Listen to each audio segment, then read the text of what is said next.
El tema de esta predicación, que tiene que ver con la serie que hemos comenzado hace unas semanas atrás, es el arrepentimiento y sus resultados. El arrepentimiento y sus resultados. Hay una palabra que quiero compartir con ustedes como introducción, y la palabra es avivamiento. ¿Qué entiende usted por avivamiento? ¿Qué significa para usted la palabra avivamiento? Porque en el libro de Esdras y de Nehemías, así como de Zacarías y de Ageo, lo que encontramos es cómo Dios comenzó a trabajar en el pueblo que regresó del exilio para producir el primer avivamiento en el pueblo de Dios. El diccionario, el Free Dictionary, dice que el avivamiento es incremento de la intensidad o la fuerza o la vivacidad de algo. Así define el diccionario como avivamiento.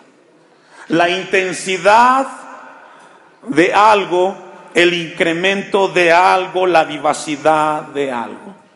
Hoy en la actualidad, como iglesias cristianas, vemos muchos grupos, muchas masas moviéndose de un lado a otro, llenando grandes recintos, y llegamos a pensar que eso es un avivamiento, un cúmulo de personas.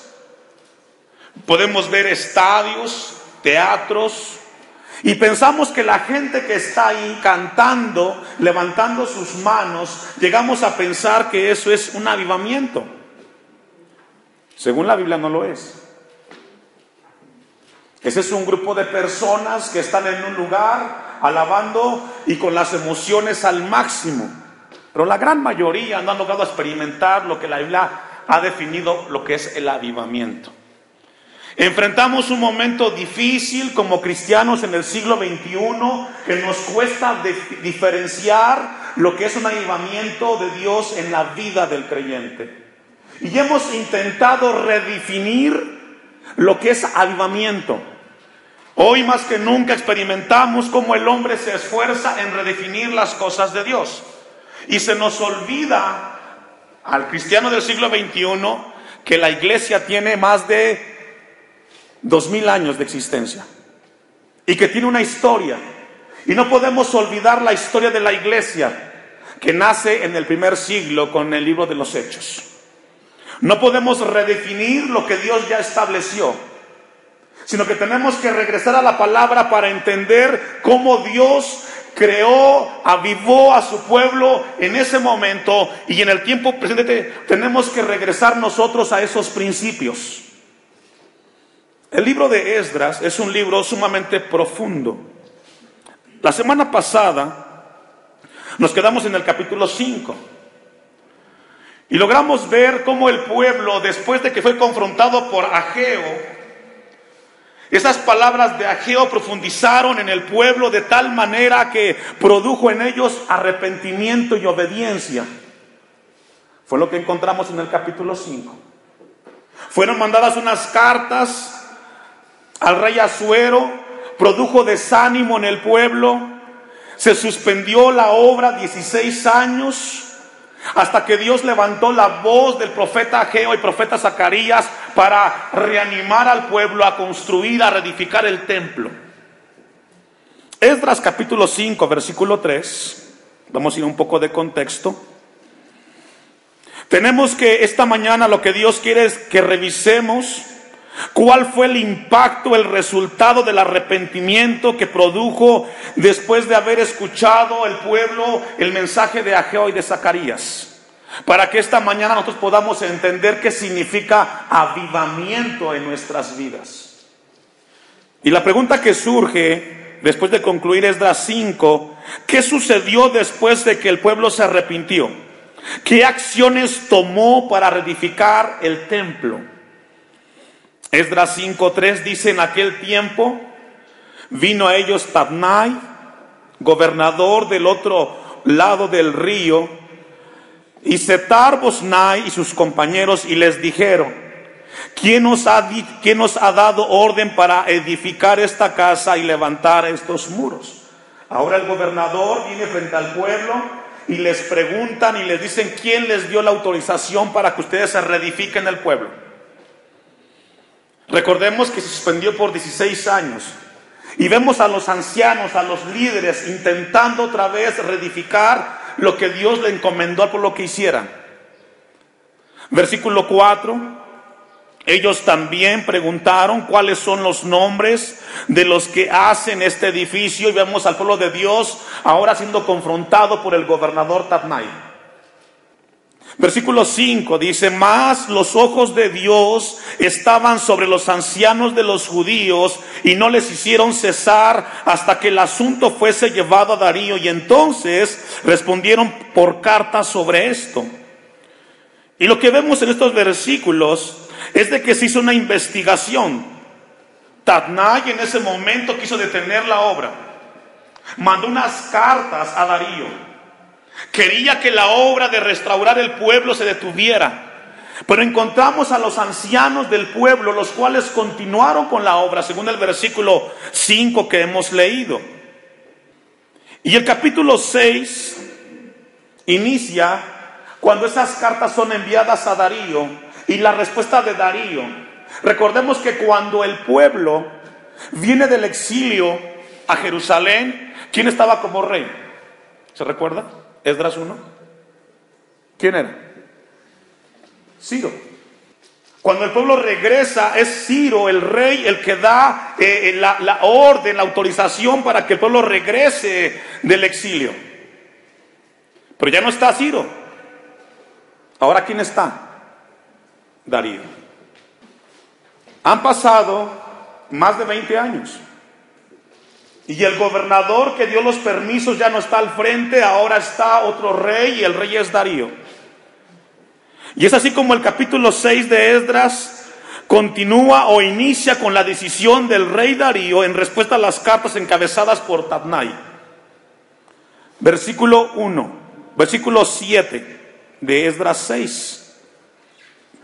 Dejad que se haga la obra de esa casa de Dios, que el gobernador de los judíos y sus ancianos reedifiquen esa casa de Dios. ¿Qué dice? Pregunta: ¿quién era Darío?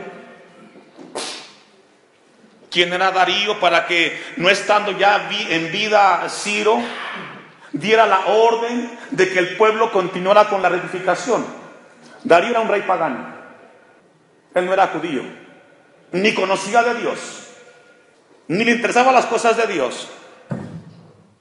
Dice el versículo 8: y por mí es dada orden de lo que habéis de hacer con esos ancianos de los judíos para reedificar esa casa de Dios, que de la hacienda del rey, que tiene del tributo del otro lado del río, sean dados puntualmente a esos varones. ¿Me ayuda a leer qué?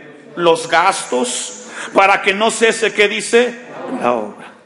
Y encontramos entonces de que ahora un rey pagano, Darío, continúa lo que en su momento Dios hizo a través de Ciro para la restauración del templo en Jerusalén. Y una vez, no perdamos de vista, Darío no era judío, ni conocía de Dios, era un rey pagano, pero que Dios en su soberanía tocó el corazón de este rey para poderle conceder todos los beneficios, las facilidades para que su pueblo reedificara el templo. Y esta mañana quiero compartir con la iglesia algunos frutos o resultados del arrepentimiento que en ese momento el pueblo tuvo, que deben de ser en nuestro tiempo presente principios para vivir una vida en avivamiento. Número 1. Primer resultado del arrepentimiento: Dios obra favorablemente hacia aquellos de un corazón arrepentido. Una vez más, primer principio o primer resultado de un arrepentimiento que produce avivamiento: Dios obra favorablemente hacia aquellos de un corazón arrepentido. Cada vez que una persona en su corazón llega a entender que debe de haber un arrepentimiento en su corazón, de manera soberana Dios comienza a obrar para que ese corazón vaya creciendo en comunión con su Dios. Encontramos en Esdras Capítulo 6, cómo ese Dios, después de ver un pueblo arrepentido que reconoció su pecado y comienza a obedecer la palabra y la voluntad de Dios y comienza a reedificar el templo, Dios comienza a tocar primero a Darío, que no era conocedor del Dios de la Biblia, era un rey pagano. Y Dios tocó a ese rey pagano para facilitar todo, para que el templo se reconstruyera. Dice el versículo 9 de Esdras 6: y lo que fuere necesario, becerros, carneros, corderos, para holocaustos al Dios del cielo, trigo, sal, vino, aceite, conforme a lo que dijeren los sacerdotes que están en Jerusalén, les sea dado día por día. ¿Me ayuda a leer? Cada vez que hay un corazón arrepentido de buscar a Dios, Dios opera y trabaja para que las cosas se den, para que tú crezcas en el Señor. Va a tocar el corazón de tu jefe, va a tocar el corazón para que tengas los espacios apropiados para que tú busques a Dios. Cada vez que el hombre decide en su corazón y reconoce su pecado, Dios va a comenzar a trabajar de manera favorable para que todo se organice y se den las cosas y tú busques a Dios. Versículo 10: para que ofrezcan sacrificios agradables al Dios del cielo y lloren por la vida del rey y por sus hijos. ¿Sí logra ver? Todas las facilidades. Un pueblo pagano al servicio de un Dios vivo. Porque Dios estaba interesado que el pueblo no solamente restableciera el templo físicamente, sino que también se restableciera la comunión, la parte espiritual con su Dios. Y a Dios le importa tu comunión con Él, la parte espiritual. Es importante que vengas al templo, sí lo es.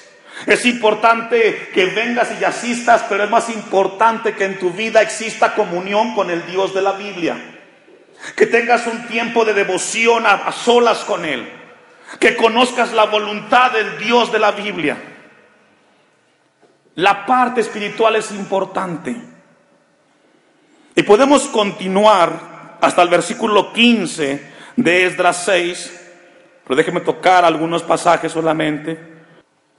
Versículo 13, el 12. Y el Dios que hizo habitar allí su nombre, destruya a todo rey y pueblo que pusiere su mano para cambiar o destruir esa casa de Dios, la cual está en Jerusalén. Yo, Darío, he dado el decreto, se ha cumplido, ¿qué dice? Prontamente. Cuando hay un corazón arrepentido, Dios obra de manera favorable para que ese corazón tenga comunión con su Creador. Versículo 13: entonces Tatnai, gobernador del otro lado del río, y Setar-Boznai y sus compañeros, ¿me ayuda a leer?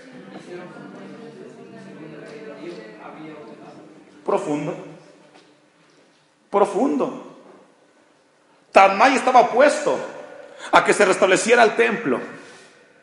Pero ¿qué cree? Ahora que Dios comienza a operar en Darío, el mismo Tatnai que estaba en contra, ahora tiene que poner la disposición para que el pueblo reedifique el templo.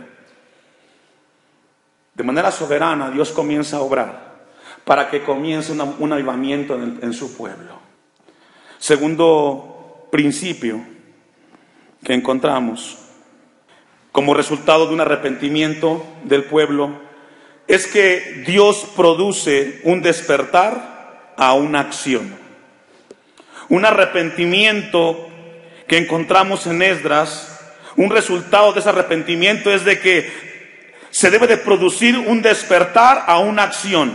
Y esa acción debe de motivar a realizar los propósitos de Dios para su gloria. Filipenses 2:13 dice que Dios produce el querer como el hacer por su buena voluntad en cada uno de nosotros. Podemos entonces decir que una vida motivada por un arrepentimiento produce una relación constante con Dios. Esdras 5, versículo 13, y atrás cito una vez más, encontramos el momento cuando Ciro da la orden para que se restablezca el templo. Pero en el año primero de Ciro, rey de Babilonia, el mismo rey Ciro dio orden para que esta casa de Dios fuese, ¿qué dice? Reedificada. dio una orden. Y a partir de esa orden hubo una acción. Porque después de una vida de arrepentimiento tiene que haber una acción que acompañe eso que Dios hizo en el corazón del hombre. Arrepentimiento sin acciones no es arrepentimiento. Un avivamiento es resultado de un corazón arrepentido que comienza a hacer las obras para la gloria de Dios. Y aquí Dios quiere que revisemos nuestras vidas. Si decimos que en nuestra vida hay comunión con Dios, tiene que ser acompañada de acciones. Y podemos preguntar, ¿lees la Biblia entre semana? ¿Oras? ¿Asistes a los cultos? ¿Tienes intimidad con Dios? ¿Procuras su voluntad en tus decisiones? ¿O simplemente Dios representa para ti algo que está muy arriba y que no tiene que ver con tu vida en esta tierra? Esdras 5:14 dice: también los utensilios de oro y de plata de la casa de Dios que Nabucodonosor había sacado del templo, que estaban en Jerusalén, y los había llevado al templo de Babilonia, el rey Ciro los sacó del templo de Babilonia y fueron entregados en a Sesbazar, a quien había puesto por gobernador. Y le dijo: toma estos utensilios, ve y llévalos al templo que está en Jerusalén, y sea reedificada la casa de Dios, que dice, en su lugar. Un arrepentimiento produce una motivación para hacer una acción. Y lo comenzó con alguien pagano, con Ciro, porque él no era judío. Y dio la orden para que se dieran las facilidades. Versículo 16: entonces Sesbazar vino y puso los cimientos de la casa de Dios, la cual está en Jerusalén, y desde entonces hasta ahora, ¿qué dice? Se edifica, y aún está, ¿qué dice? Aún no está concluida. Si logra ver que después de la decisión de Ciro, ahora vemos al pueblo restaurando. Hubo una acción. Un pueblo arrepentido comienza a hacer las obras para cumplir la voluntad de Dios, que tenía que ver con la reedificación del templo. Pasa el tiempo y ya no está Ciro, ahora está Darío al frente del imperio media persa. Pero Dios está involucrado en que el pueblo comience a experimentar un avivamiento en su vida. Versículo 1 de Esdras 6. Entonces el rey Darío dio la orden de buscar en la casa de los archivos donde guardaban los tesoros allí en Babilonia. Y vemos entonces cómo el rey comienza a investigar si realmente hubo un decreto anteriormente por parte de un rey. Ahora surge una pregunta: ¿qué obligó a Darío a hacer esto?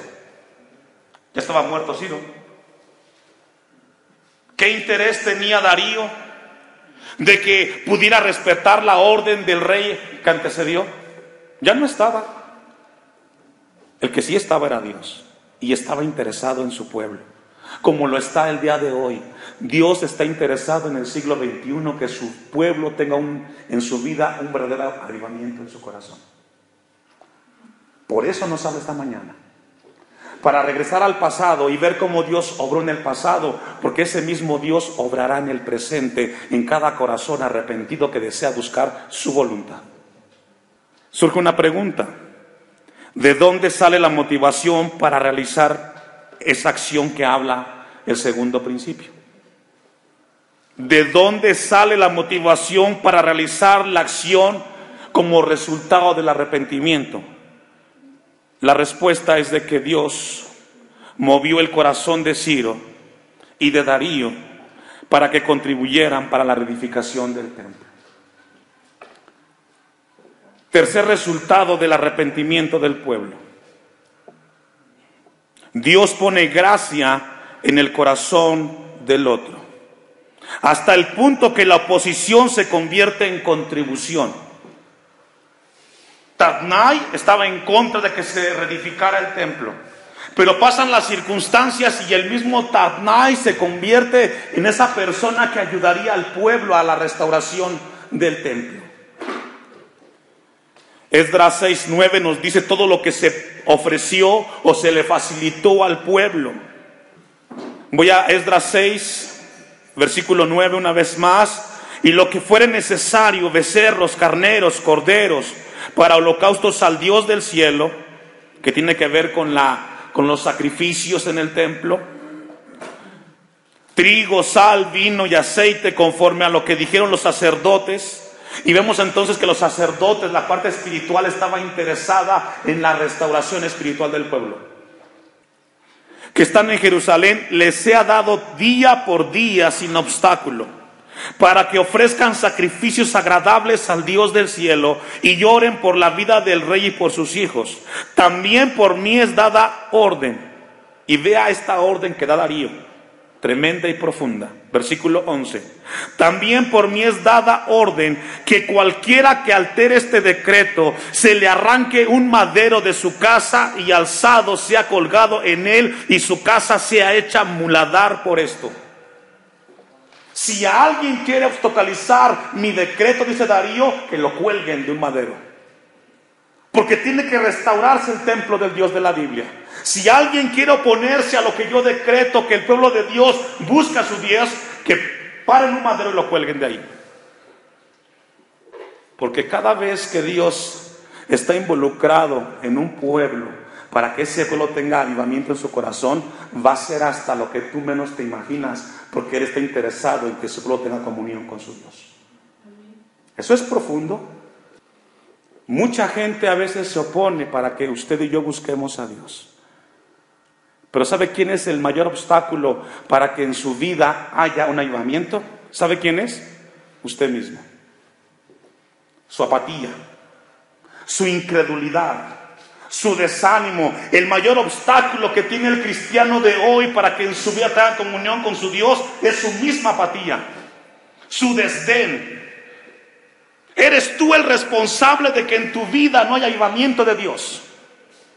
No son los líderes, no son las circunstancias, eres tú que estás deteniendo la obra de Dios en tu vida. Por eso Dios esta mañana levanta su voz para confrontar a su pueblo y llamarlo a una comunión con su Creador. Versículo 12. Y el Dios que hizo habitar allí su nombre, destruya todo rey y pueblo que pusiere su mano para cambiar o destruir esa casa de Dios, la cual está en Jerusalén. Y surge otra pregunta: ¿por qué le preocupa tanto a Darío la restauración del templo? ¿Por qué le preocupa a Darío? La respuesta es que detrás de Darío estaba Dios. Y aquí nos damos cuenta que detrás de cada gobernador está el Creador, que quita y pone reyes. ¿Sabe que a veces la gente que no es cristiana está más interesada que tú busques a Dios que tú mismo? Proverbios 21, versículo 1. Todo se acomoda en beneficio del pueblo de Dios. Proverbios 21, 1. ¿Cómo los repartiremos de las aguas? Así está el corazón del rey en la mano de Jehová. A todo lo que quiere, ¿qué dice? Lo inclina. Dice otra versión: en las manos de Dios los planes del rey son como un río. Toma el curso que Dios quiere, ¿qué dice? Darles. Todos los gobiernos, todos los reinos están en las manos de Dios. Y Dios decide qué curso darle a ese reino. Tenemos la necesidad de vivir una relación con Dios de tal manera que Dios pueda visitar mi vida y la vida de los demás.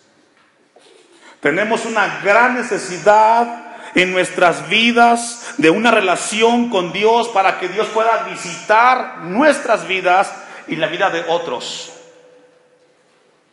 ¿Sabe por qué Dios no impacta a los demás? Porque tú que conoces no eres impactado por el Dios de la Biblia. Tú que conoces de Dios muestras una vida contraria a lo que la Biblia enseña. Nehemías 2:20. Dios pone la gracia.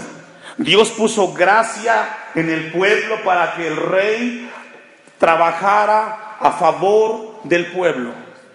Y cada vez que tú estás en ese momento de arrepentimiento, Dios pondrá gracia en tu vida para que tu jefe te facilite todas las cosas.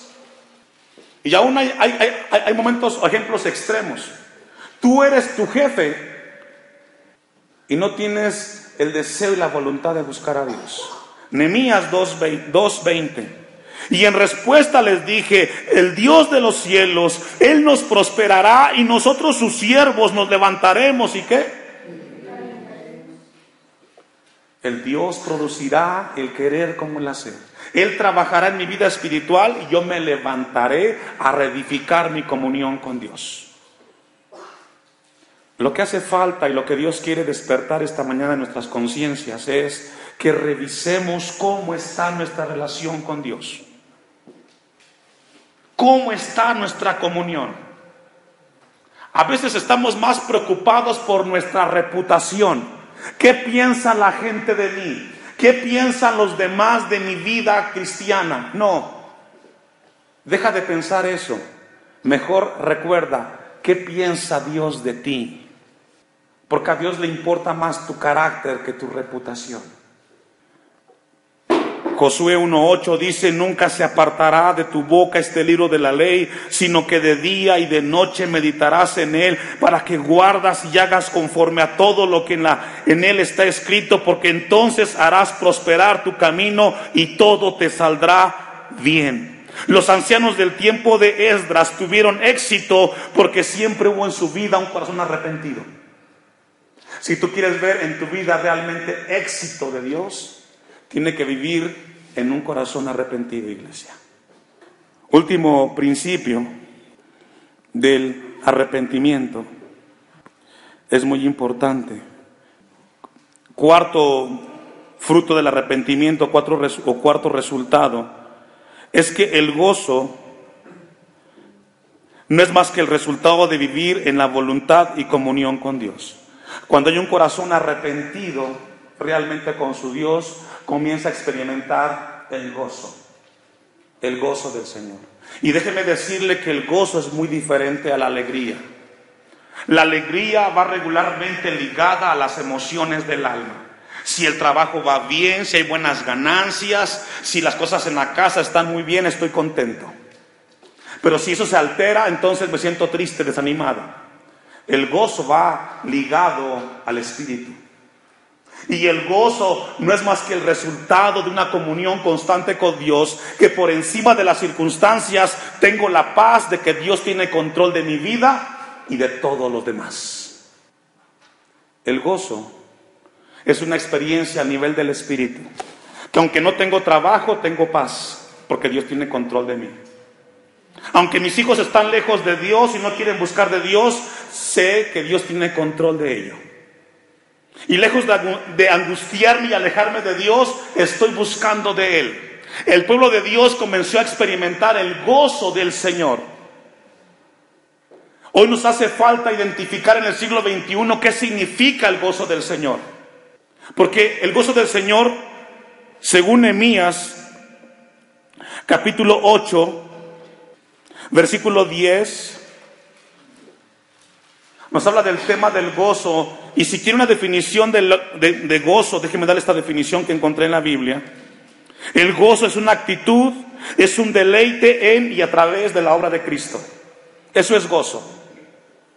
Una actitud, un deleite en y a través de Cristo. Dice Nehemías 8:10, luego les dijo: id, comed grosuras y bebed vino dulce y enviad porciones a los que no tienen nada preparado, porque día santo es a nuestro Señor. No os entristezcáis, porque el gozo de Jehová, ¿qué dice?